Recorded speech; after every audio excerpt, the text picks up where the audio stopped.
हम पाकिस्तानी आवाम भी अजीब मखलूका है। इधर खबर आई कि पेट्रोल 55 रुपए महंगा हो गया और इधर आवाम ने कहा, ओ भाई जल्दी करो, टैंकी फुल कर दो पहले। ऊपर से सुनने में आया है कि मोहतरमा का 10-11 अरब का नया जहाज भी आ रहा है और नीचे आवाम अभी भी मोटर साइकिल में 100 रुपए का पेट्रोल डलवाकर पूछ रही है, भाई 100 का कितना पड़ा? ये भी कमाल है, जंग कहीं और हो रही है, तेल कहीं और से आ रहा है, फैसले कहीं और हो रहे हैं और सबसे पहले झटका पाकिस्तानी की जेब को लगता है। लेकिन असल मजा तो यहाँ शुरू होता है।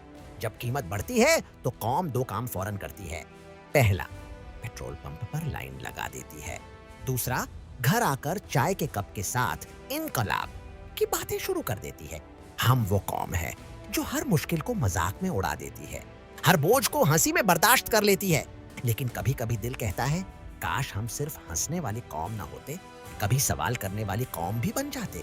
पेट्रोल पंप पे लाइनें लगाने की बजाय बॉयकॉट करते, एहतिजाज करते।